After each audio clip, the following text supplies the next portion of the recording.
অথচ আজ এই আসল ইসলাম থেকে মানুষকে দূরে সরিয়ে নিচ্ছে ধর্মের নাম নিয়ে। কত ভণ্ড পীর, কত গাঁজাখোরের দরবার, কত মাজারপন্থী লোকজন নাম নিয়েছে আহলে সুন্নাত ওয়াল জামাত, আহলে বেদাত ওয়াল জামাত। রাসূলের আশিকের নাম নিয়ে এগুলো চালায় তারা, আর এগুলো বেশি চট্টগ্রাম বিভাগে। এই মানুষগুলো ইসলাম থেকে মানুষদেরকে দূরে সরিয়ে নিয়ে চলে যাচ্ছে, আর মানুষও চলে যাচ্ছে ইসলাম থেকে। নতুন নতুন জিনিস তাদের সামনে তুলে ধরে, মনে করে এটা ইসলাম, অথচ আসল ইসলামের খবর নেই। রাজনৈতিক ভাবে এখন আরম্ভ হয়েছে এটা। ও জানে যে ইসলাম ছাড়া পৃথিবীতে সব ভুয়া। এরপরেও দেখা যাচ্ছে আগস্টের 5 তারিখের পর থেকে জেনি হোক না জেনি হোক, অনেকেই দেখছে ইসলামকে আজ গালিগালাজ করছে।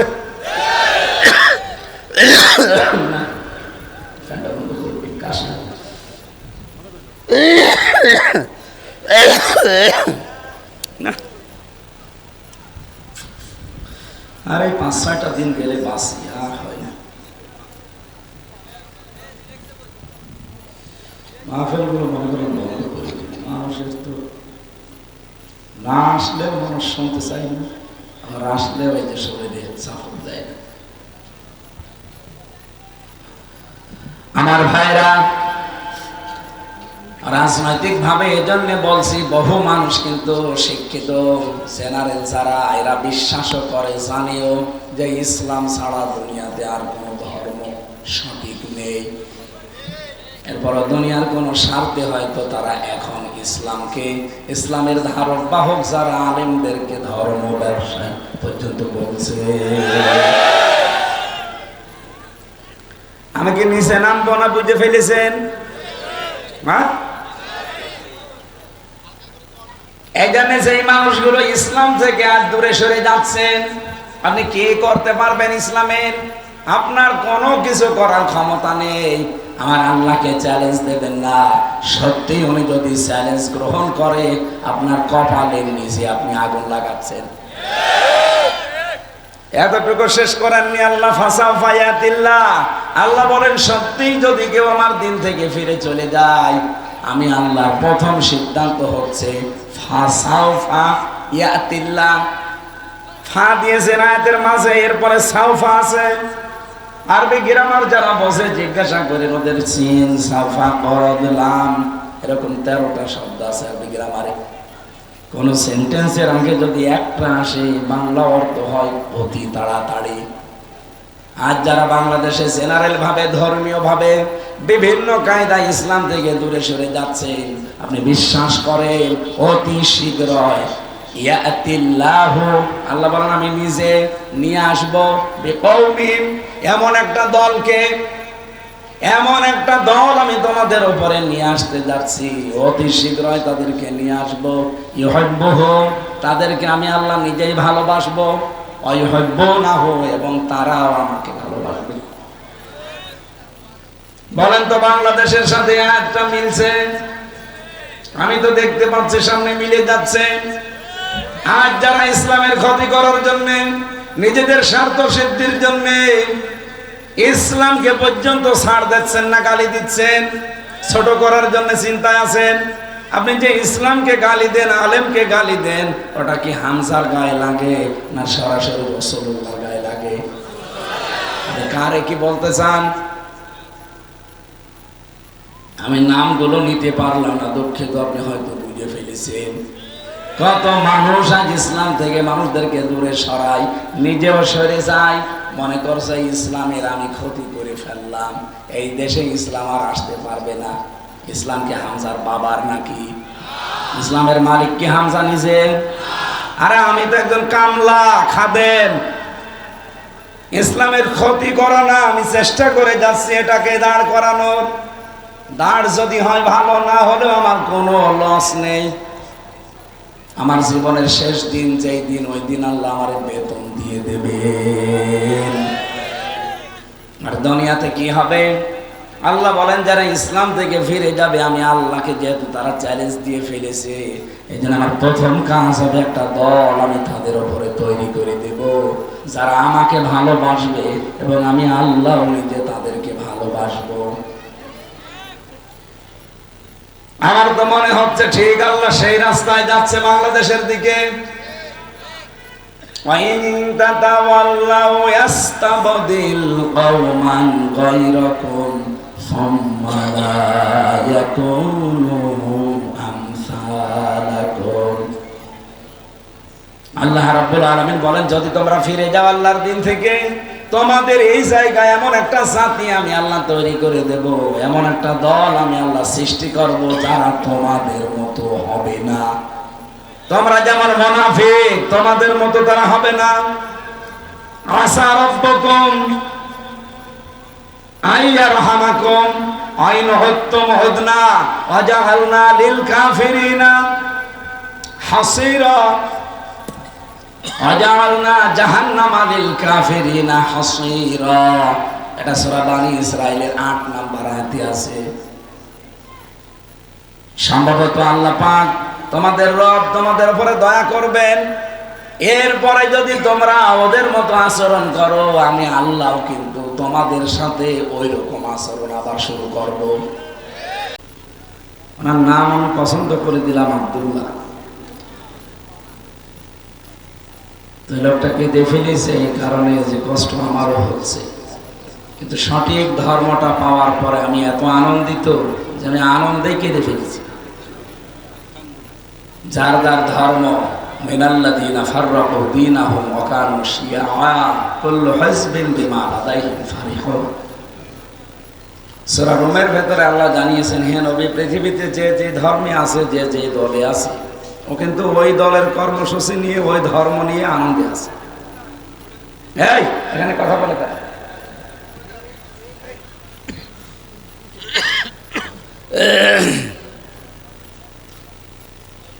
প্রত্যেকেই তার নিজ ধর্ম, নিজ দল, নিজ কর্মসূচি নিয়ে তার তার জায়গা থেকে আনন্দে আছে। এই লোকটাও আনন্দে ছিল, তার মা বাবা, স্ত্রী, ভাই বোন, সন্তান আদি সব আছে, ভালোই চলছে।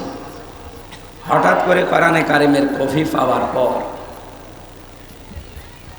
যোগের জ্ঞানের আলোকে একটা কোরআন বের হয়েছে। আপনারা জানেন কিনা জানি না, বাস্তবতার নিরিখে যোগের জ্ঞানের আলোকে আধুনিকভাবে বাংলা অর্থগুলো লেখা। এই লোকটা বললো, আমি পড়েছিলাম, কোরআনটা পড়ার পরে আমার মনের ভেতরে একটা উতাল পাতাল আছে। কি গো, আমি কি করছি, আরে কি কি পড়ছি, মনের সাথে যুদ্ধ করে আর পারলাম না। শেষ পর্যন্ত পেছনের বিভিন্ন জিনিস দেখলাম, যে যাদের কাছে মাথা নত করি, নিজের হাতে তাদেরকে বানাই, ইট দিয়ে, পাথর দিয়ে, বালি দিয়ে, মাটি দিয়ে, কাদা দিয়ে। আমার বিবেকে যেন কেমন নাড়া দিল, যেহেতু শিক্ষিত মানুষ তো ছেড়ে দিয়ে চলে এসেছি। আর আমার আজকের আলোচনার বিষয় ছিল এরকম একটা আখিরাত ভিত্তিক। ও মনে হয় দূরে দাঁড়িয়ে দাঁড়িয়ে শুনছি, মনের ভেতরে দাগ কেটে গেছি। বলছে, আমি আর বাপ দাদার ধর্মেই নেই, আপনি আমার ইসলাম ধর্মে নিয়ে আসেন, আমি আলোর পথ পেতে চাই। তার নিজের ধর্ম ত্যাগ করে আসা যেমন কষ্ট, আমাদের কাছেও কিন্তু ইসলাম, আমরা যারা মুসলিম, কেউ যদি বলে ভাই হিন্দু হয়ে যান তো 1 কোটি টাকা দেব, আপনি হবে? কি ইমান আমাদের আছে, তাই আমরা হতে চাই না। আমাদের যে টোটা ফাটা ইমান, এই ইমানে আমরা 1 কোটি টাকা পাওয়ার কথা বললাম, তারপরও আমরা অন্য ধর্মে যেতে চাই না। ওই লোকটা চলে এসেছে, প্রতিদিন এভাবে আসতেছে। কয়েকদিন আগে 12 জন একসাথে দিনাজপুরে, 2 দিন আগে চুয়াডাঙ্গায় কয়েকজন একসাথে, এভাবে আসতেই আছে। তাদের কাছেও কষ্ট লাগে, কিন্তু সব বাদ দিয়ে আসাটা আপনার নিজের কাছে যেমন মনে হচ্ছে যে হিন্দু হতে কেমন কষ্ট লাগে, ওর কাছেও বাপদাদার ধর্ম, সে ইহুদি হোক, খ্রিস্টান হোক, বৌদ্ধ হোক, মুশরিক হোক, যাই হোক, তার কাছে এরকম কষ্ট লাগে।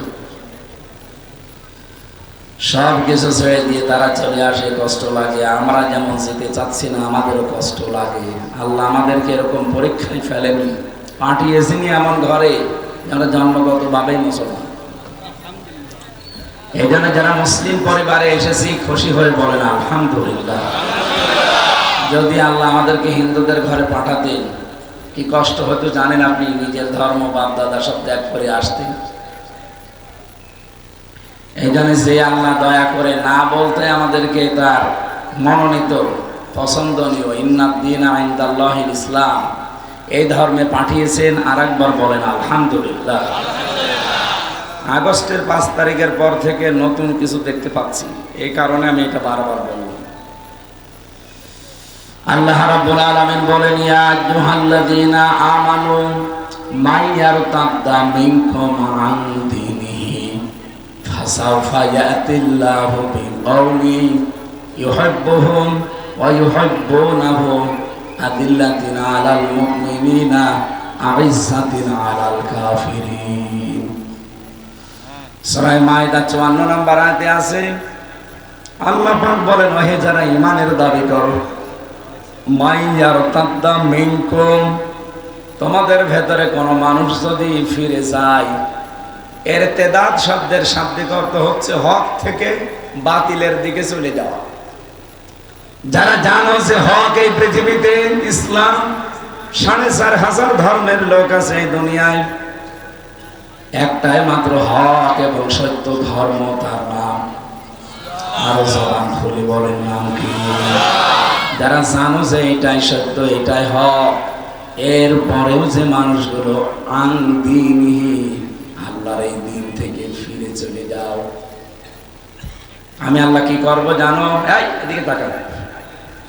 আজ ধর্মীয় ভাবে বলেন, রাজনৈতিক ভাবে বলেন, জেনারেলি বহু মানুষ আজ ইসলাম থেকে, দিন থেকে মুখ ফিরিয়ে চলে যাচ্ছে বা দিন থেকে বেরিয়ে যাচ্ছে।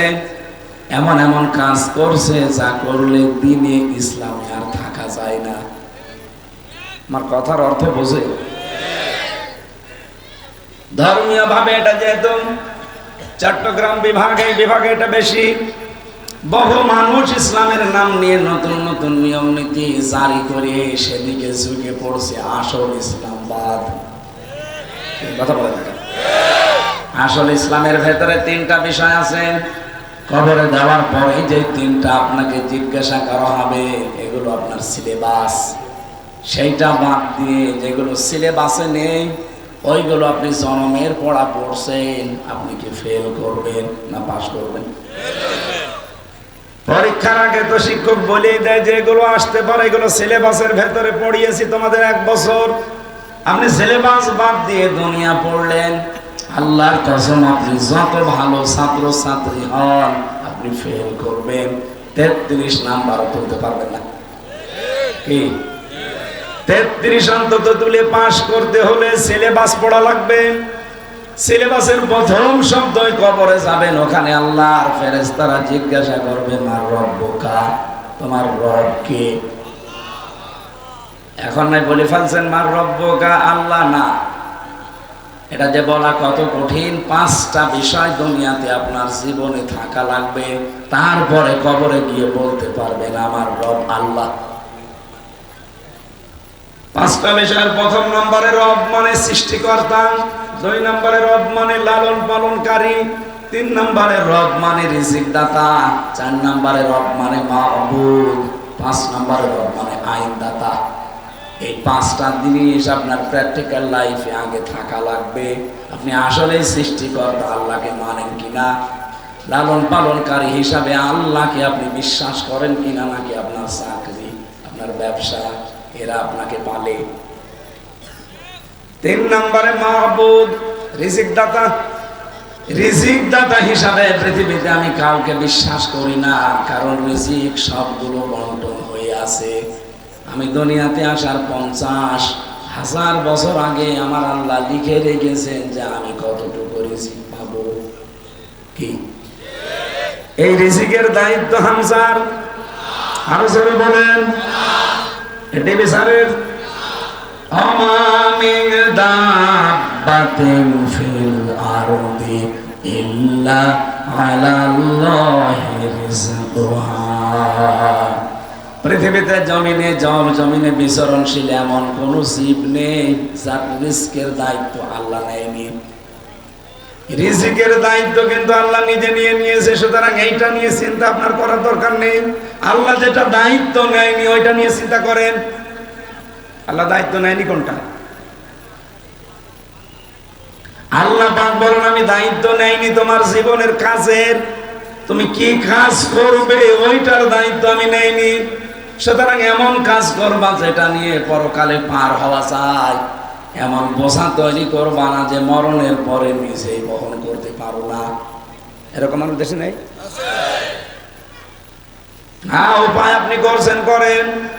উপায় করতে গিয়ে লিমিট কাজ করে ফেলেছেন। বাবা শাহজালাল, মদের কাছে কুত্তা বিড়াল সব হালাল, ডান হাত বাম হাত নেই, এই সব হাতের ইনকাম চলছে।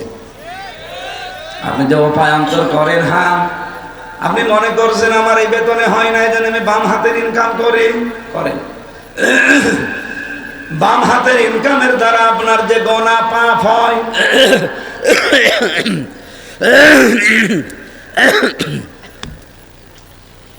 এই পাপটা আপনার স্ত্রীর জন্য, সন্তানের জন্য, মা বাবার জন্য, তাদের মুখে হাসি ফোটাতে, তাদেরকে একটু আরামে রাখবেন, শান্তিতে রাখবেন, আনন্দে রাখবেন।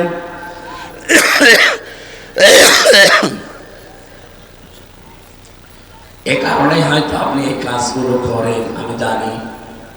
একটু রাতের বেলা আজকে নিজের বউকে জিজ্ঞাসা করতে পারবেন, আমি কিন্তু আমার বৈধ ইনকামে যতটুকু আছে এগুলোতে এইভাবে বাদশার হালে চলা সম্ভব না।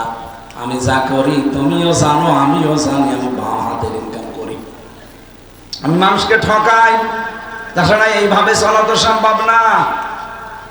তোমারে আমি আদেশ করছি, তোমার কাছে জানতে চাই, আমি যে অবৈধ ইনকামে যে পাপ হয়, এটা তো শুধু আমার একার জন্য না, তোমাদের জন্যই করা হয়। তোমরা কি পাপের ভাগ নেবে? কোনো বউ জীবনও রাজি হবে না। কথা বলে না কেন? আর আমার মনে হয় বউদের রাজি হওয়া ঠিক না, মেয়েদের আরো কড়াকড়ি করা দরকার। আমার গ্রামে একটা ঘটনা, একটা তাস খেলে, জুয়া বোঝেন, বাজারে যায় খালি হাতে, এই যে খেলা খেলে, টাস দিয়ে খেলতে খেলতে কিছু টাকা পয়সা হয়, ওইগুলো নিয়ে বাড়ি করে বাজার করে খায়। একদিন হঠাৎ ওর বউ দেখতে পাচ্ছে বাজারে গেল খালি হাতে, আসার সময় প্রায় ৮-১০ হাজার টাকার বাজার, ৩-৪ ব্যাগ ভর্তি করে। স্ত্রী বলছে, দাঁড়ান, কোথায় পেলেন? বলছে যে এই কাজ করে আমি পেয়েছি। বউ বলে, দেখেন এগুলো সব গরিবদের ভেতরে দিয়ে আসবেন আপনি। আপনার এই অবৈধ হারাম ইনকামের টাকা এ বাজার করা হয়তো এখন রান্না বাড়া করলে ভালোই লাগবে, কারণ গরুর গোশত, খাসির গোশত, বড় মাছ নিয়ে এসেছেন, ভালো লাগবে আমি জানি। আমার পেটে যে সন্তান, এই হারাম খাবার যদি দুইজন মিলে আনন্দে তৃপ্তি সহকারে খায়, তাহলে পেটের যে সন্তান দুনিয়ায় আসবে ও জন্মগত ভাবে হারাম হবে। বলেন বলুন, ও জন্মগত ভাবে হারাম খোর।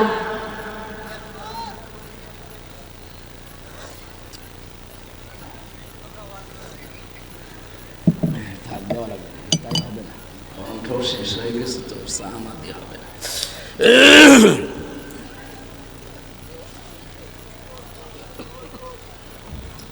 আমি তোমার স্ত্রী হয়ে বলছি, সন্তান যেহেতু পেটে এখনো আসে নাই, যতটুকু এসেছে এখনো দুনিয়ায় আসার মতো না, এটা আমি দরকার হয় ডাক্তার দিয়ে ফেলে দেব। তুমি যদি কালকে থেকে হারাম ইনকাম বন্ধ না করো, তোমার সংসারও আমি করবো না, কারণ হারাম খর জিনিস আমি পেটে নিয়ে 10 মাস 10 দিন বহন করতে রাজি না। হয় তুমি আমাকে এই মুহূর্তে বাদ দিয়ে দেবে, অথবা হারাম ইনকাম ছেড়ে দেবে। লোকটা ভালো হয়ে গেছে, অথচ হাজারো পরিবার বউগুলো যাদের এরকম কঠিন হতো, কঠোর হতো, অনেক স্বামী রাস্তায় চলে আসতো না, এরা আরো বলে সালাম। আমি তো সালালাম, কিন্তু আমার পাপের বোঝা তো তুমি দিতে রাজি না।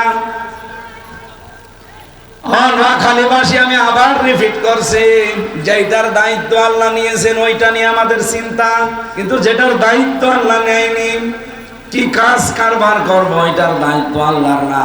এই জন্য এমন কাজ করা লাগবে যেন নিজে পরকালে ধরা না খায়। আর আসতে বলেন, রিস্কের চিন্তা আপনার করার দরকারই নেই, ওটা যতটুকু আপনার কপালে আল্লাহ লিখে দিয়েছে আপনি পাবেনই।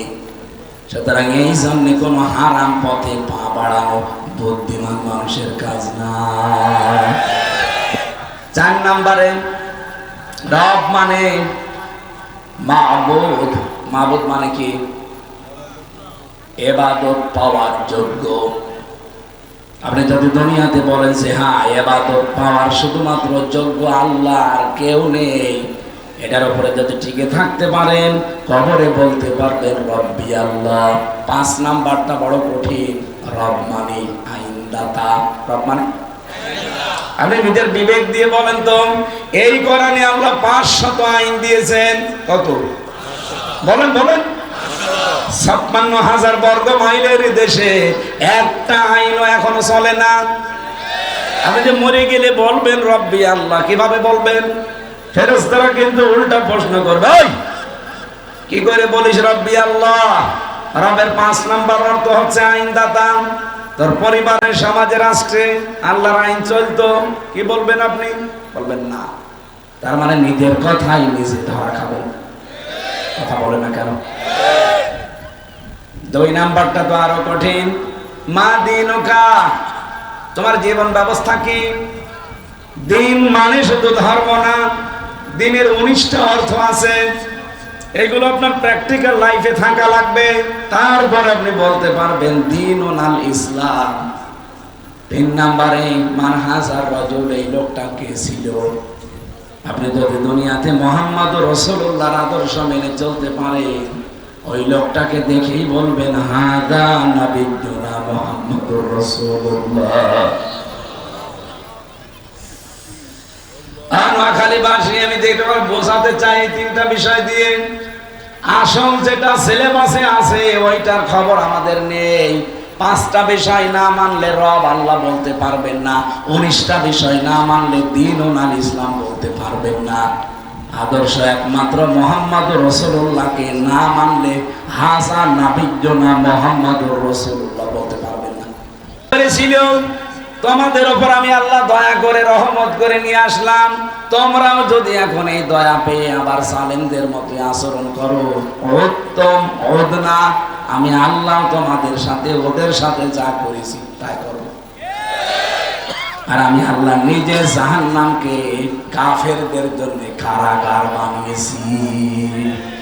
জাহান্নাম কি? কারাগার। বলেন বলেন, আরো জোরে বলেন। আয়াতগুলোর সামারাইজ কথা এই, আল্লাহর দিন থেকে কেউ ফিরে গেলে আল্লাহর কোনো ক্ষতি হবে না, আল্লাহ পরবর্তীতে অ্যাকশন নেবেন। এটা খুব দূরে না। ফাসাউফা ইয়াতিল্লাহ, খুব তাড়াতাড়ি এমন একটা দল আল্লাহ কিন্তু আমাদের মাথার উপরে তৈরি করে দেবে, যারা আল্লাহকে ভালোবাসবে আল্লাহ তাদেরকে ভালোবাসবে। তাদের গুণ হবে 3টা। আশিদ্দান আজিল্লাতিন আলাল মুমিনিন আ'ইজ্জাতিন আলাল কাফিরিন। তারা মুমিনদের প্রতি রহমদিল হবে আর কাফেরদের প্রতি ভয়ঙ্কর হবে। ইউজাহিদুনা ফি সাবিলিল্লাহি ওয়া লা ইয়াখাফুনা লাওমাতা লাইম। তারা আল্লাহর জন্য চেষ্টা চালিয়ে যাবে, জিহাদ করবে, কিন্তু কোন তিরস্কারকারীর তিরস্কারকে তারা পাত্তা দেবে না। যালিকা ফাদলুল্লাহ, এটা আল্লাহর পক্ষ থেকে একটা অনুগ্রহ। ইউতিহি মাইয়াশা, আল্লাহ যাকে ইচ্ছা এইটা দান করেন। আল্লাহু ওয়াসিউন আলিম, আল্লাহ প্রশস্ত এবং প্রাচুর্যময়। এটা বাংলা অর্থ ছিল। এদিকে তাকান। এই আয়াতটা থেকে আমি বাস্তবের সামনে যেটা নিয়ে আসতে চাই, আল্লাহ কিন্তু সত্যিই রাগ হয়ে গেলে এমন একটা দল তৈরি করে দেবে, তখন আমাদের কপালে আগুন লাগবে। আমরা অনেকেই সেই ধান্দায় আছি যে বিশাল চিন্তা ভাবনা নিয়ে আছি, সব আশায় গুড়ে বালি হয়ে যাবে। কারণ আল্লাহর সাথে পাল্লা দিয়ে পারার মতো কেউ আছে? বলেন। যেখানে আল্লাহর বিধানের বিরুদ্ধে অবস্থান পাবেন সেখানেই দেখবেন ধমক আছে কোরআনে। ইয়া আইয়ুহাল্লাযীনা আমানু তাকুল্লাহা ওয়া দারু মা বাকিয়া মিনার রিবা ইন কুনতুম মুমিনিন। ওহে যারা ঈমানের দাবি করো, আমাকে ভয় করো, আর সুদের যত বকেয়া আছে এগুলো ছেড়ে দাও যদি মুমিন দাবি করো। রব্বুল আলামিন বলেন ফাইল্লাম তাফআলু ফাজানু বিহারবিন মিনাল্লাহি ওয়া রাসূলিহি। আমার এই ঘোষণা শোনার পরও যদি কেউ সুদ ছেড়ে না দেয়, সে যেন আমি আল্লাহ আর আমার রাসূলের সাথে যুদ্ধ করার জন্য প্রস্তুতি নেয়। যদিও পৃথিবীর কেউ যুদ্ধ করে আজও পারে নাই, নমরুদ চেষ্টা করেছিল, মশার কাপড় খেয়েছে বিদায় নিয়েছে। ফেরাউন চেষ্টা করেছিল, সুবানি খেয়ে বিদায় নিয়েছে। এই জন্য আল্লাহর সাথে যুদ্ধ করে পারা যাবে? আরো জোরে বলেন। আমি এবার খোলা মেলায় বলছি, আপনার যা মনে লাগে করেন। আল্লাহ কিন্তু সত্যি একটা দলকে এখন দেখা যাচ্ছে নির্বাচিত করে ফেলেছে। আল্লাহ তাদেরকে ভালোবাসে, তারাও আল্লাহকে জীবনের চাইতে বেশি ভালোবাসে। আপনি আন্টি শান্তি করে কি করবেন? সত্যি যদি আল্লাহ দেখে যে তিনটা গুণ এদের ভেতরে পাওয়া যাচ্ছে, আল্লাহ বলেন মাক্কিনাল্লাহুম ফিল আরদ, আমি তখন জমিনের শাসন তাদের হাতে তুলে দেব। কেন দেব জানো? নুরিয়া ফিরাউনা ও হামানা ও জুনুদাহুমা মিনহুম মা কানু ইয়াহদারুন। এছাড়া কসসের 6 নাম্বার আয়াতে আছে, 20 নাম্বার পারার 5 নাম্বার পৃষ্ঠার প্রথম নাম্বার লাইনের প্রথম নাম্বার রুকুতে আছে। এটা তাফসীরে হাক্কানিতে পাবেন। আল্লাহ বলেন আমি তাদেরকে শাসন ক্ষমতা জমিনে দেব, এই কারণে কারণ আমি ফেরাউনকে, হামানকে আর তার সৈন্য বাহিনীকে দেখাতে চাই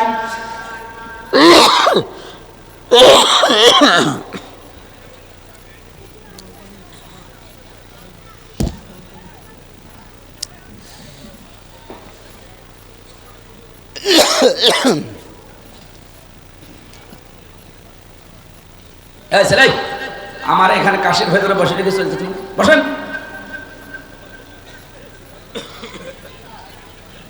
আমার শরীর ভালো না, তাই আমি চালাচ্ছি, আরো চলে যাচ্ছি। ফ্যানটা আর 1 মিনিট দিয়ে 1 মিনিট দিয়ে 10 মিনিট পর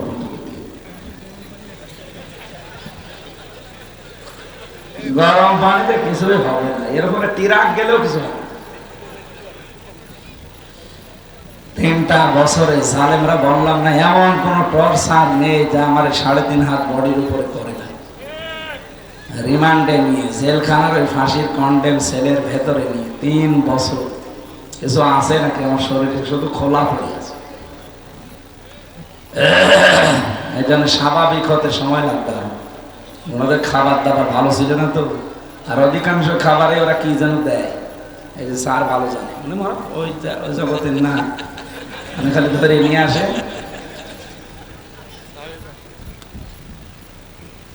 ওরা প্রত্যেক খাবারে তেঁতুল দেয়, প্রত্যেক খাবার দেয়। কিছু কারণ আছে।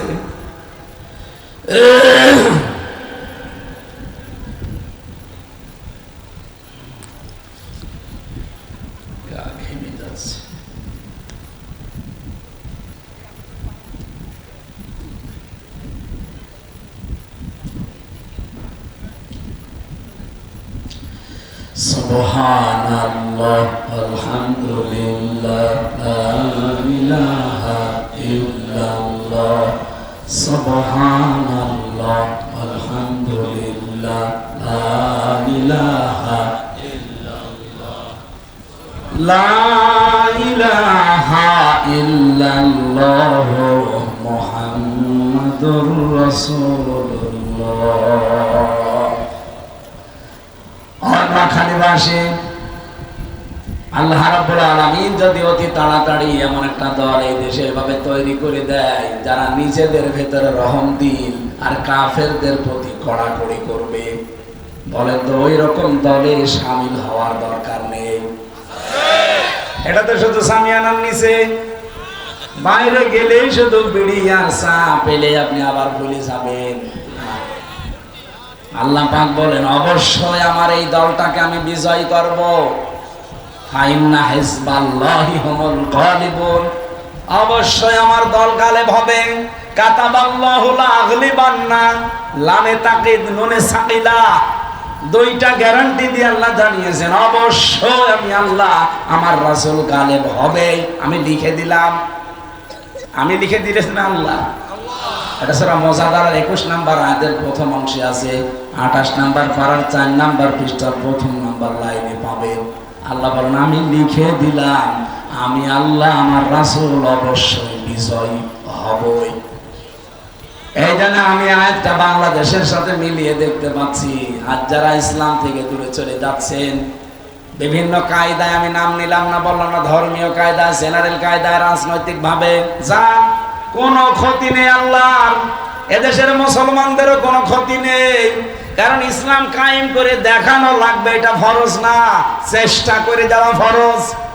আর আমরা এটাই করে যাব মরণ পর্যন্ত, চেষ্টা করে যাব, হলে ভালো, না হলে আমার কোনো লস নেই। জীবনের শেষ দিন মানে মরণের পরে আল্লাহ আমারে ঠিক বেতন দিয়ে দেবে। আপনিও তো যাবেন, আমিও যাব, আমাকে আল্লাহ বেতন দিলে আপনাকে বাঁশ দেবে। কথা বলেন না কেন?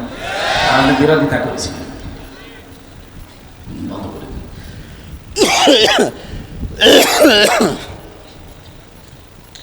সুতরাং আল্লাহ যাদেরকে পছন্দ করে, নির্বাচিত করেন, নিয়ে আসবেন সামনে, মনে করছে আল্লাহ যেন এরকম একটা দলে আমাদেরকে শরীক থাকার তৌফিক দেন। আপনাদের একটা পরিচিত আয়াত আমরা পড়েছি, এই আয়াতটা অনেকেই জমার দিন শেষের যে খুতবা হয়, জমার দিন প্রত্যেক জমায় শেষ খুতবায় ইমাম সাহেব শেষ কথা এটা বলেন, শোনেননি?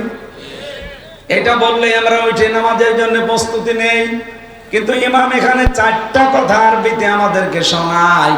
কোনদিন আমরা চিন্তা ভাবনা করি না যে 4টা কথা প্রতি সপ্তাহে কেন বলা লাগবে। এক সপ্তাহে একবার বললেই তো হয়ে যেত। প্রতি সপ্তাহে ইমাম সাহেব শেষ খুতবায়, তাও শেষের মার, ওস্তাদের মার কোন রাতে?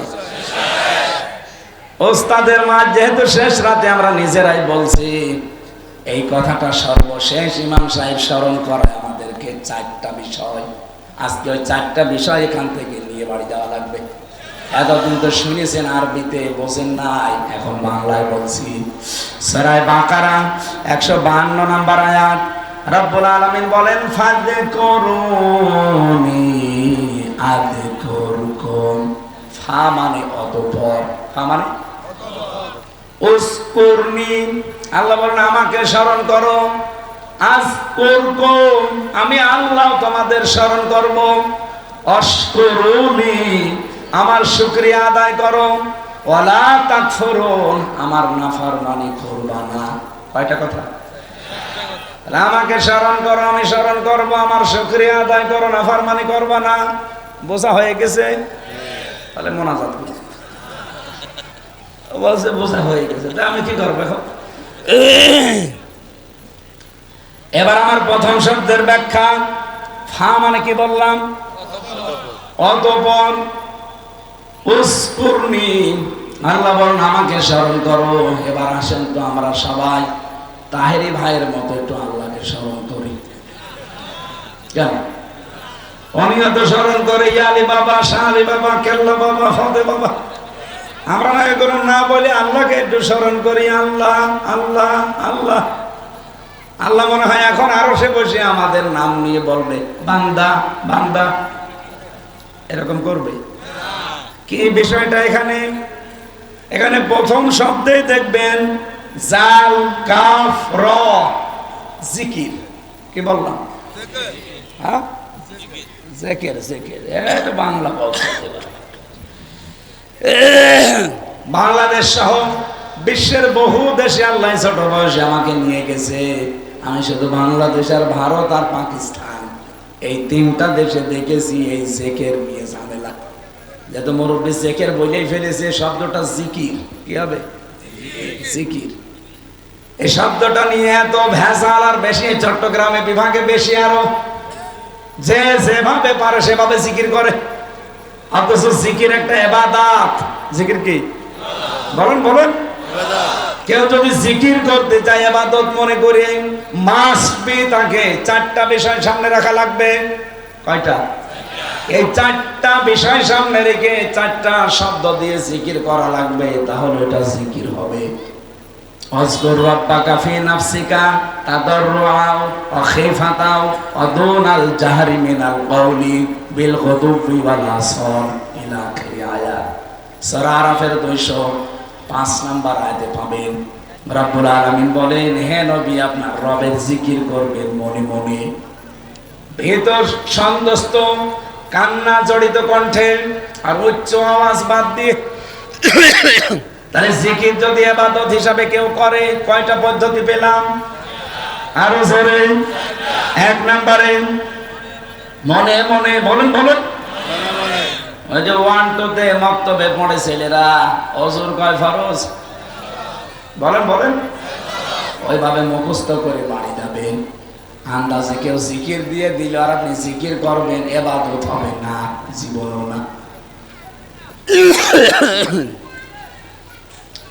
জিকির ইবাদত এটা করা লাগবে অবশ্যই। রাসূলের জীবনে এরকম কিছু ছিল, আল্লাহ নিজে শেখাচ্ছেন, আপনি মনে মনে করবেন।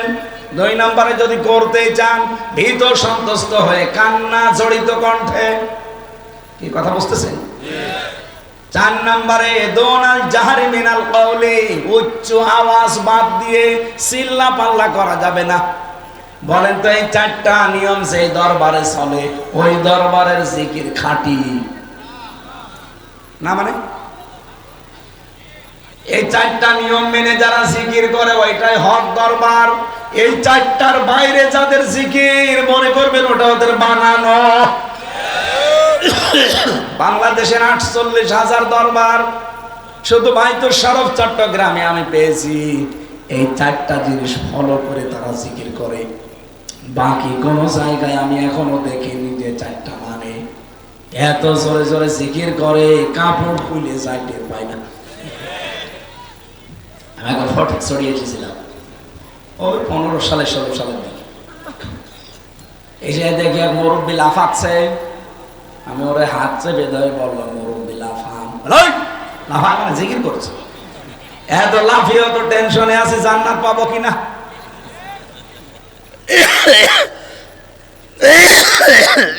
না, এইভাবে হলে তো সমস্যা হয়েছে।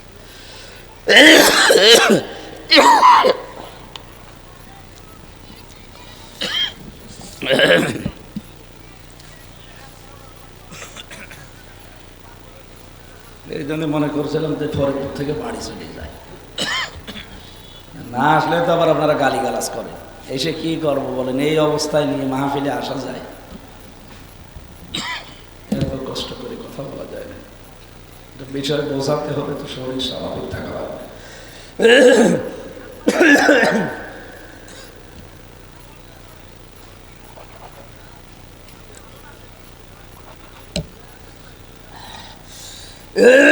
দেন আর 1 মিনিট দেন, ফ্যানটা আর 1 মিনিট দিয়ে বন্ধ করে দেন।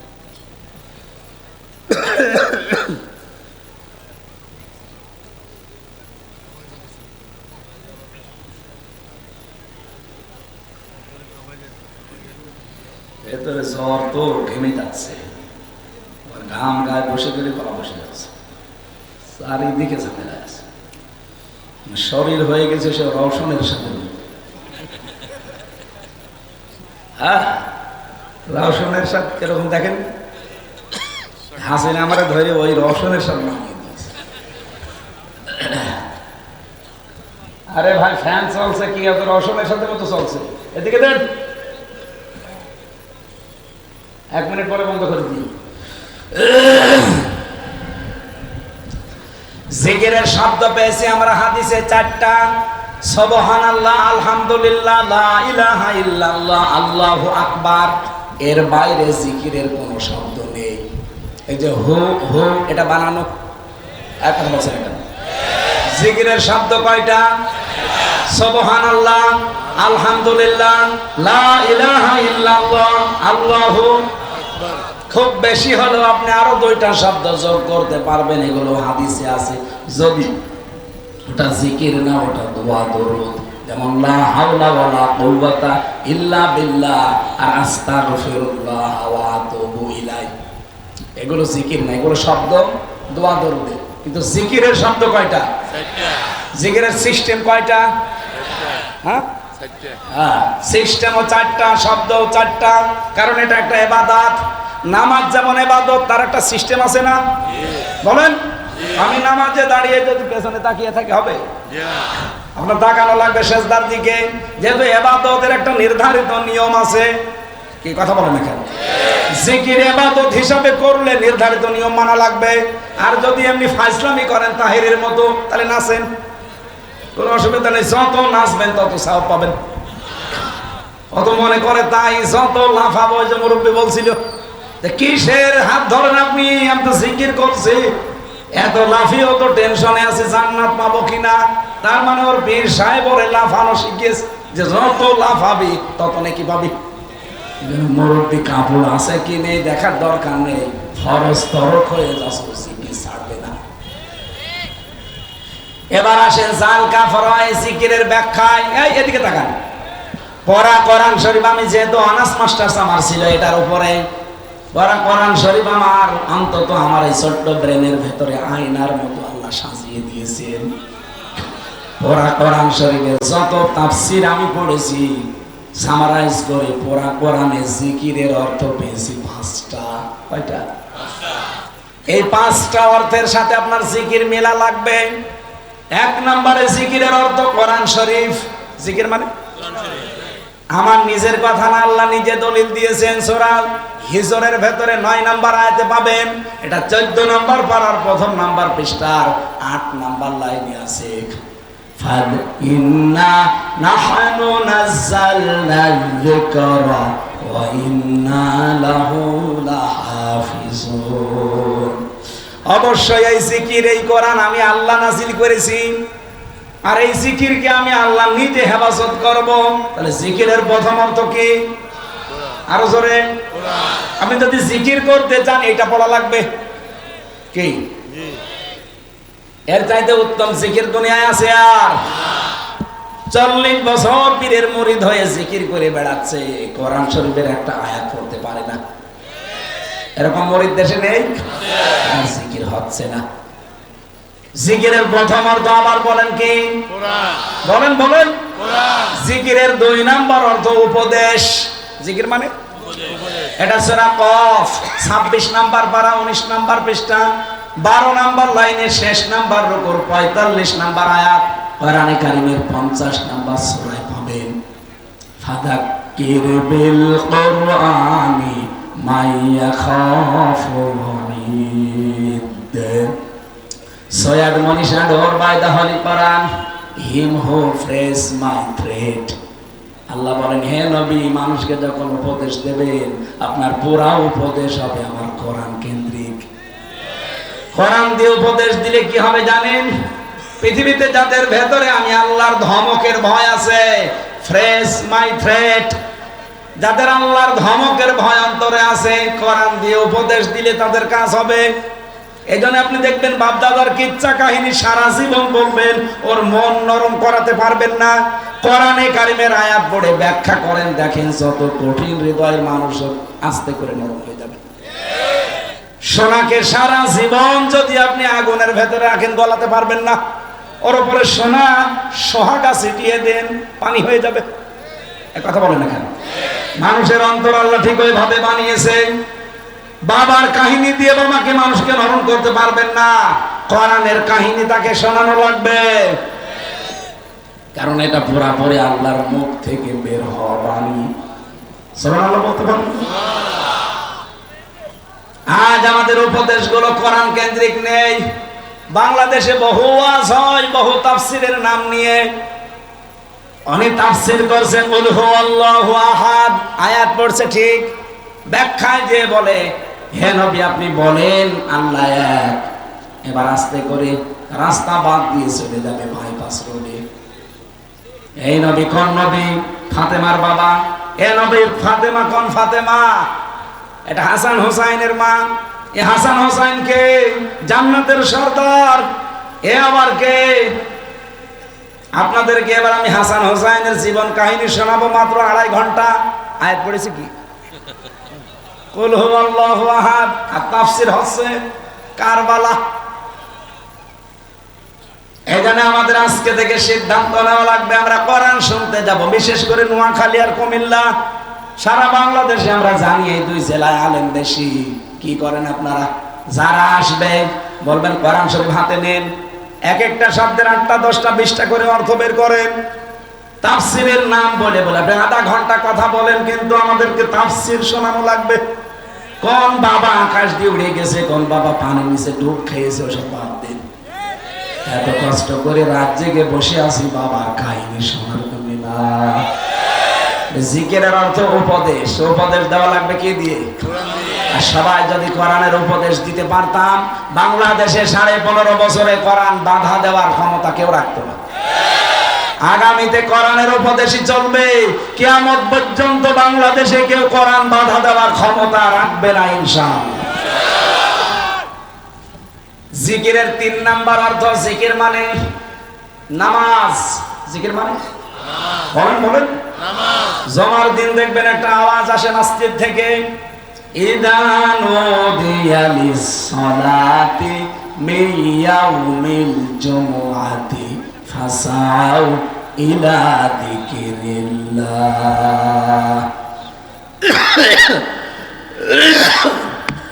সূরা জমার 9 নম্বর আয়াতে আছে, রব্বুল আলামিন বলেন জমার দিন যখন আযান হয়ে যায়, দুনিয়ার সব কাজ কাম বাদ দিয়ে জিকিরের দিকে দৌড়াও। জিকির মানে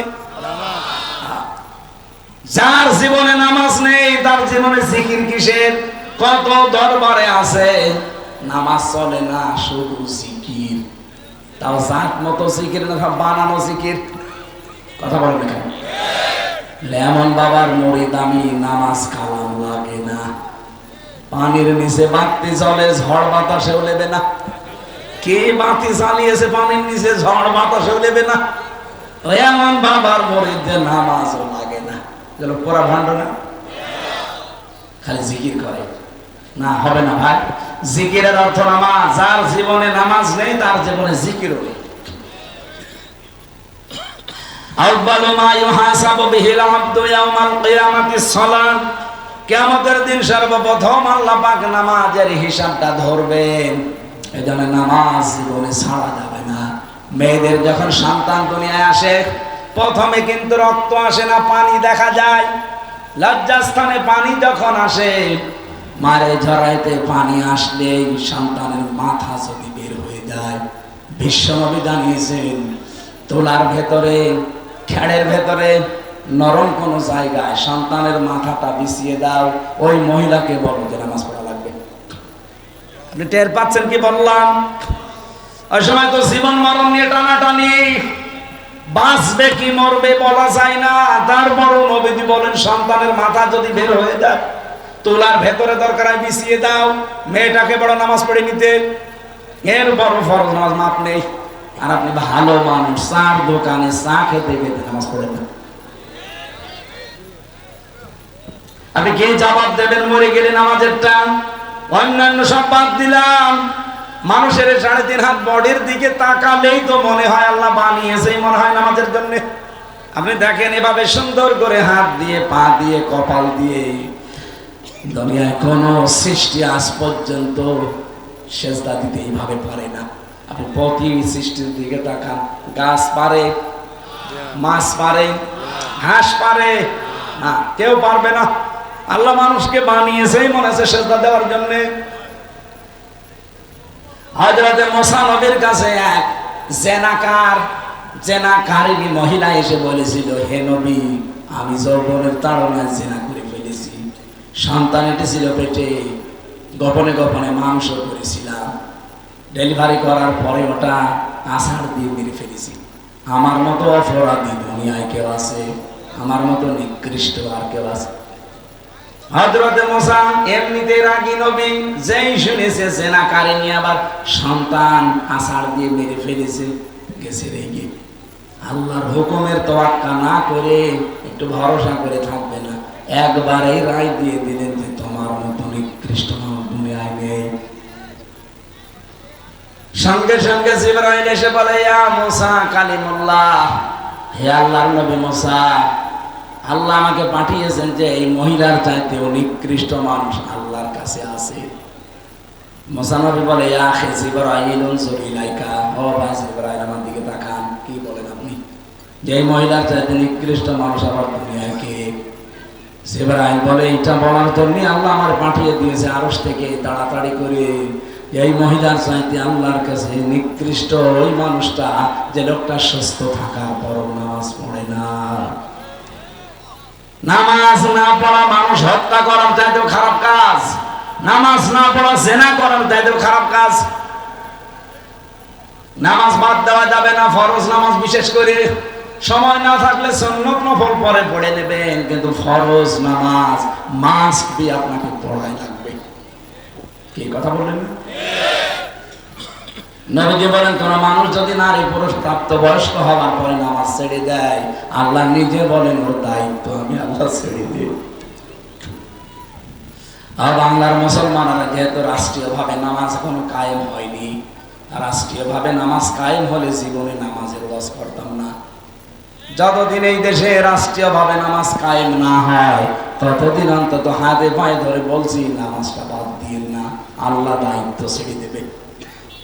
বাংলাদেশে 300 এমপির ভেতরে 151 জন এমপি যদি কোরআন বুকে নিয়ে আগামীতে সংসদে যেতে পারে, প্রথম দিন সংসদ অধিবেশনে যদি বলে মাননীয় স্পিকার আমরা নামাজের বিল চাই, উনি যদি বলেন হাত তোলেন, 300 জনের ভেতরে যদি 151 জন হাত তুলতে পারে, পরের দিন এই বাংলাদেশে রাষ্ট্রীয়ভাবে নামাজ কায়েম হয়ে যাবে।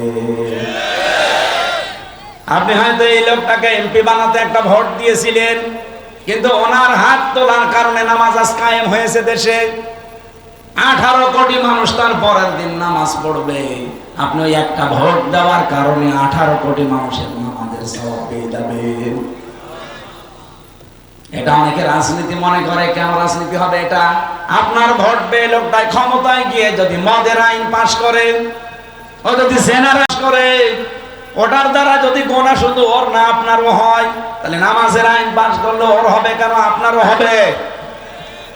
এর দলিল পাবেন সূরা নিসা 5 নম্বর পারা 10 নম্বর পৃষ্ঠা 11 নম্বর লাইনের 85 নম্বর আয়াতে পাবেন, মাইয়াশ ফাশাফাতান হাসানাতান ইয়াকুল্লাহু নাসিবুন মিনহা ওয়া মাইয়াশফা শাফাআতান সাজ্জিয়াতান ইয়াকুল্লাহু কিফলুম মিনহা। ইলা আখির আয়াত।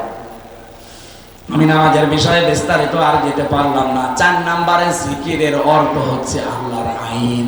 আল্লাহর আইন, এটা সূরা তাহা 124 নম্বর আয়াতে পাবেন। 16 নম্বর পারা 19 নম্বর পৃষ্ঠা 12 নম্বর লাইনে আছে, আমানা হারাদান জিকিরি ফাইন্না লাহু মাঈশাতান দানকা ওয়া নাহশুরুহু ইয়াওমাল কিয়ামাতি আমা। আল্লাহ পাক বলেন, যে ব্যক্তি আমার আইন থেকে আমার জিকির থেকে মুখ ফিরিয়ে নেয়, আমি আল্লাহ ওর জীবনটা সংকীর্ণ করে দেই। ওর আয় উন্নতিতে কোনো বরকত থাকে না। চর্ম চোখে দেখতে মনে হয় বহু কিছুর মালিক হয়ে যাচ্ছে, কিন্তু না, দেখতে মনে হবে তাল পুকুর ঘটি হবে না। এই জন্য আল্লাহর আইন বাদ দেওয়ার যারা মুখ ফিরিয়ে নিচ্ছেন, আল্লাহর কসম আপনার জীবন সংকীর্ণ হয়ে যাবে, বিভিন্ন দিক থেকে ছোট হয়ে যাবে। আমায়াশু আন যিকরির রহমান নুকাদ্দিদ লাহু শাইতানান ফাহুয়া লাহু করিন।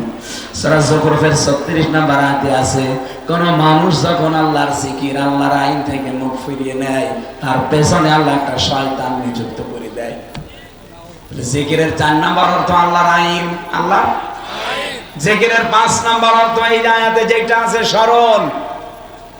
আল্লাহ পাক বলেন, ফাযকুরুনি আযকুরকুম, আমাকে স্মরণ করো, আমি আল্লাহ তোমাদের স্মরণ করব। এই স্মরণ কোথায় করবেন? নবীদের দিকে তাকান। নবীরা স্মরণ করেছিল যেখানে আল্লাহকে পেয়েছে সেখানে। এক কথা বলেন না কেন? হযরত ইব্রাহিম স্মরণ করেছিলেন আগুনে, আল্লাহকে পেয়েছেন আগুনের ভেতরে। মুসা নবী স্মরণ করেছিলেন ওই যে লোহিত সাগরে, আল্লাহকে পেয়েছেন ওখানে। যেই নবী যেখানে বিপদে পড়ে স্মরণ করেছেন আল্লাহকে, হযরত ইউসুফ নবী স্মরণ করেছিলেন জুলাইখার ঘরে, আল্লাহকে পেয়েছেন সেখানে। ওয়ালাকাদ হাম্মাত বিহি ওয়া হাম্মা বিহা লাউলা আর রাআ বুরহানা রাব্বি। এখানে যদি আলেম থাকেন তাদেরকে বলছি, এবার ওয়ালাকাদ হাম্মাত বিহি ওয়া হাম্মা বিহা। আল্লাহ বলেন ইউসুফ নবী কিন্তু রাজি হয়ে গিয়েছিল, জুলাইখা যেমন রাজি ছিল। অর্থ হয়েছে? আপনাকে ঘুমাচ্ছে? বলেন তো কি বললাম বাংলা অর্থ? ইউসুফ নবী কিন্তু জেনা করার জন্য রাজি হয়ে গিয়েছিল, জুলাইখা যেমন রাজি না। মানে আপনি কোন হুজুর নিয়ে আসবেন, নিয়ে আসেন, বাংলা অর্থ এটা। ওয়ালাকাদ হাম্মাত বিহি ওয়া হাম্মা বিহা, এ পর্যন্ত বাংলা অর্থ এটাই।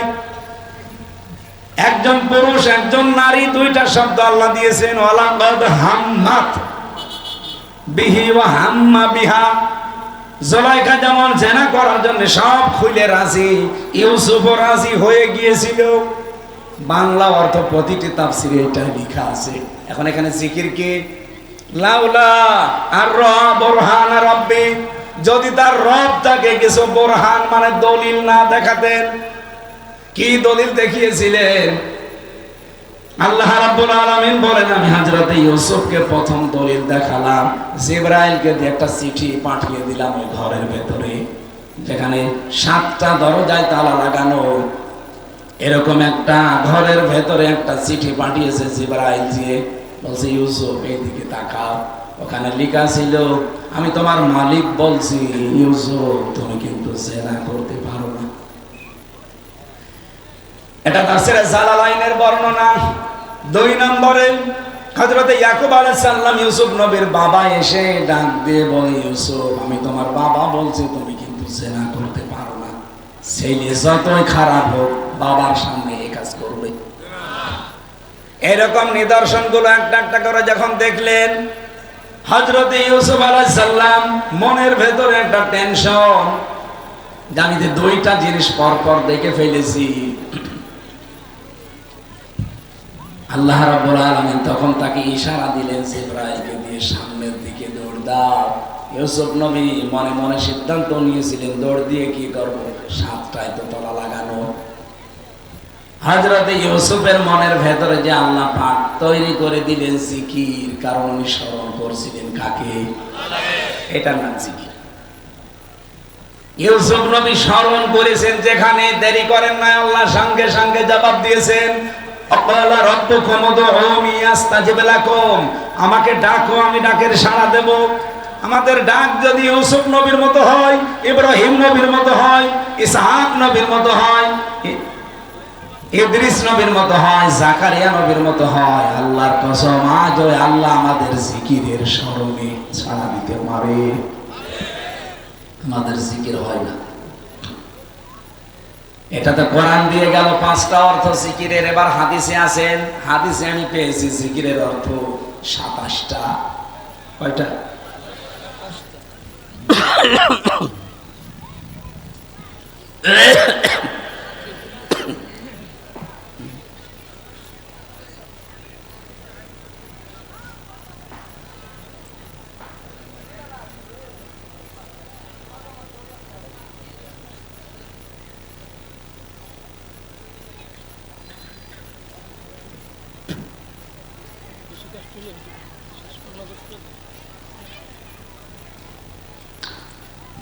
শেষই করে 12টা বাজে, আর টানতে পারছি না। আজ করুকম করুলি ওয়ালা তাকফুর, এক একটা শব্দে লক্ষ লক্ষ কথা আছে। যত গবেষণা করবেন তত বের হবে। কোরআন নিয়ে সামনে বসলে কথা শেষ হয় না। আর কিছু হুজুর আছে কথাই পায়, কোন বাবা আকাশ দিয়ে উড়ে গেছে আর জিকির করেছে শুধু ওইটা বলে। অথচ কোরআনের এক একটা শব্দে যে কত কথা আছে, আমার তো সারা জীবন যদি বলি তাও শেষ হবে।